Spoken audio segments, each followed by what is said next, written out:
section is designed as a collection of character studies.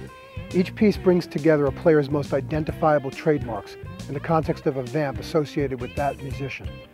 These solos are based on extensive research and deliver licks and phrases transplanted from their original feels, keys, and tempos to work in this fabricated situation. Understandably, this technique finds our guitar greats in a somewhat unnatural light, where phrasing decisions are not their own. I did my very best to reproduce each player's style with painstaking practice and attention to detail, notably where articulation, touch, and rhythm are concerned. Experimentation with guitars and amps commonly used by these players allowed me to come within reasonable range of their known sounds. Work with the transcriptions and the video together, digest lick by lick, section by section, and you'll have years of the most revered guitar greats' work in your very own hands.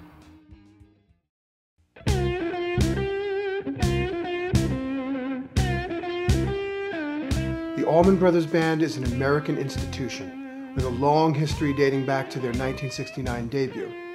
They're responsible for bringing older blues and R&B sounds to the attention of the mainstream rock audience.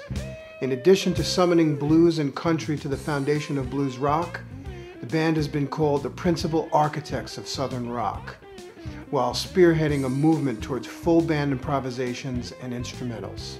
Although he often adeptly played standard tune guitar without the slide, his warm humbucker pickup slide guitar sound was his trademark. Duane is credited with bringing slide guitar from the blues to the foreground of rock, while raising its voice with the help of extreme amp wattage. Dickey's playing has a strong country and southern rock influence running through it, marked by long flowing phrases and extensive use of major pentatonic.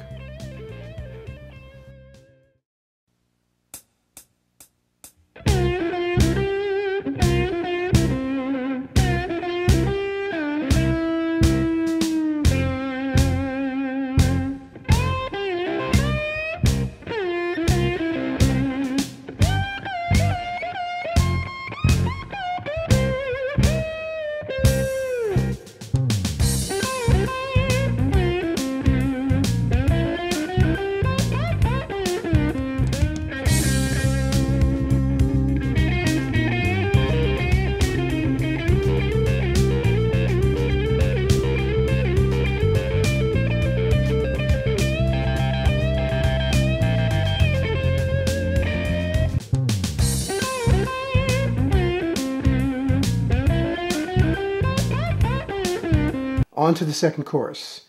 Bar 13, this phrase starts back where we were, in 8th position.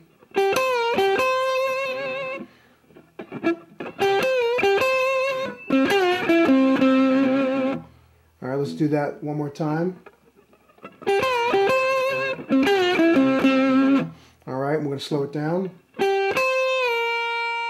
Slide back. Make sure you're over the 8th fret and not between. Last note of the bar, going into bar 14.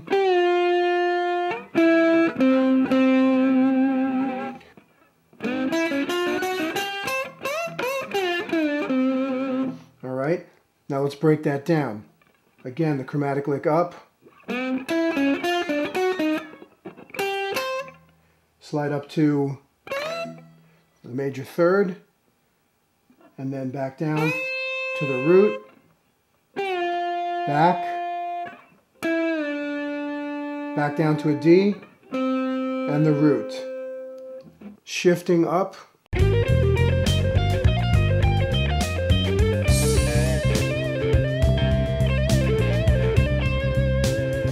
Bar 10, shifting up to minor pentatonic form 2.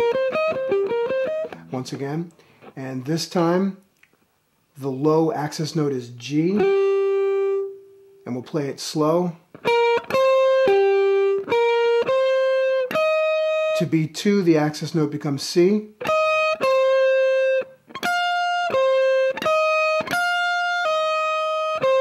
Into beat 3, the access note's still C, reaching up.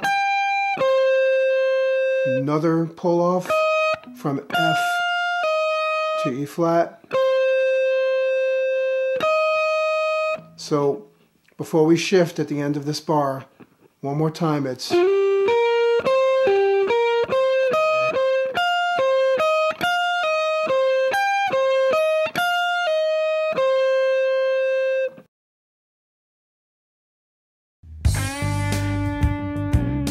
Although Jeff Beck has long been reputed as a musical chameleon, a guitar player able to change his style, sound, and approach to deftly suit any situation, there is an undeniable, heartfelt feeling of the blues running through his varied efforts.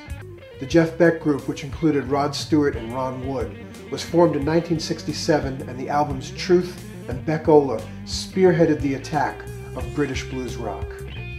Beck is a terrifically unpredictable soloist with astonishing technical command of the instrument, be it a Stratocaster, Telecaster, or Les Paul. He's most renowned for his exceptional control and intonation of bends, unmistakable vibrato, and masterful tremolo bar work, not to mention his wholly original touch, equaled only by his remarkable instincts and taste.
Following up with the next lick in bar 7, we got a bold and tasty minor pentatonic lick that has a swing to it.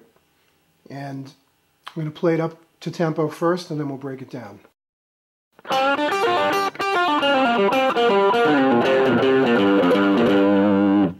Alright, so we got this bend and pull off in the first beat, right in the box.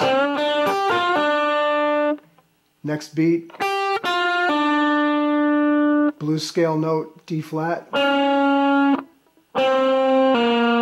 pull off from C to B flat, then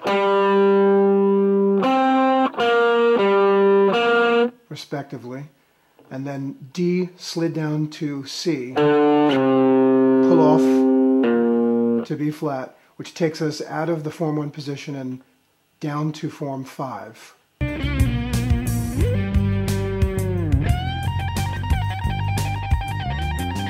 Here's something kind of unique and tricky to Jeff Beck's style.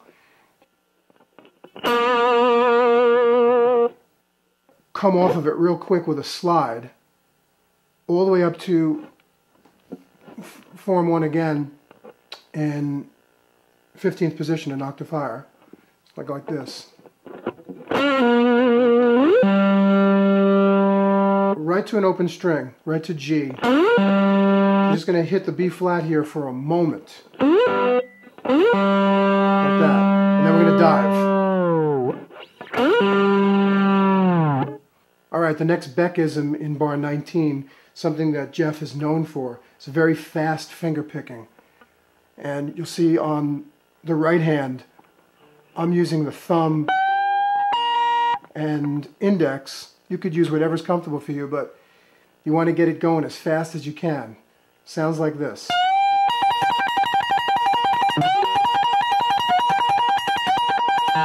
And I'm also releasing and bending quickly and accurately. So I got at the end of bar 19 in that septuplet, B flat and a bent F. Going to bar 20. So we have bends on the first and third beat in bar 20. And you want to keep that real fast pace going with the finger picking.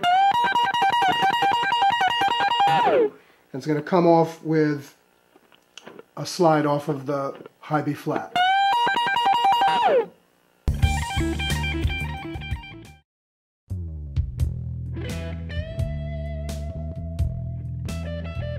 Clapton's guitar playing career is as long and diversified as the line of guitarists and musicians he's influenced.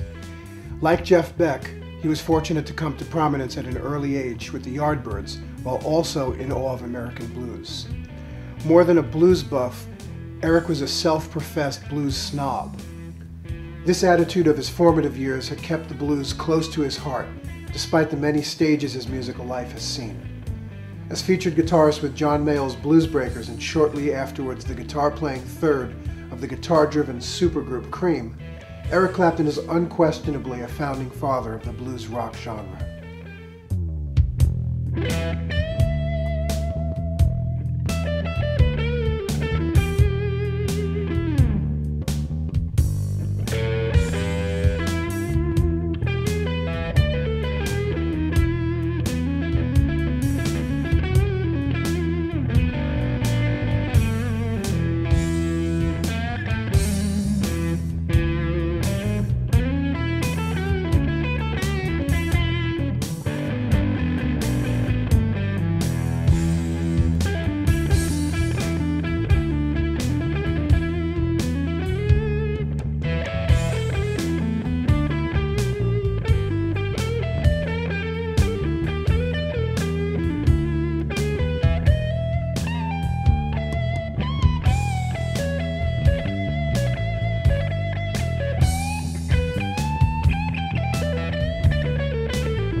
Bars 19 and 20.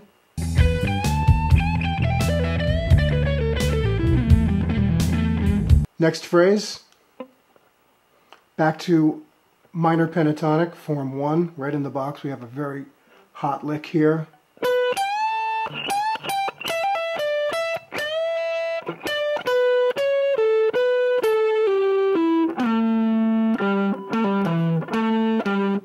And that involves form 1 and form 2. As you see, we shifted back. A very typical thing of Clapton and many others to shift back like we did before to form 5. From the last beat of bar 20, hammer and pull, and then we have this nice major 6th in there. That C sharp is a major 6th. And then we're going to shift with a slide downward to minor pentatonic form 5.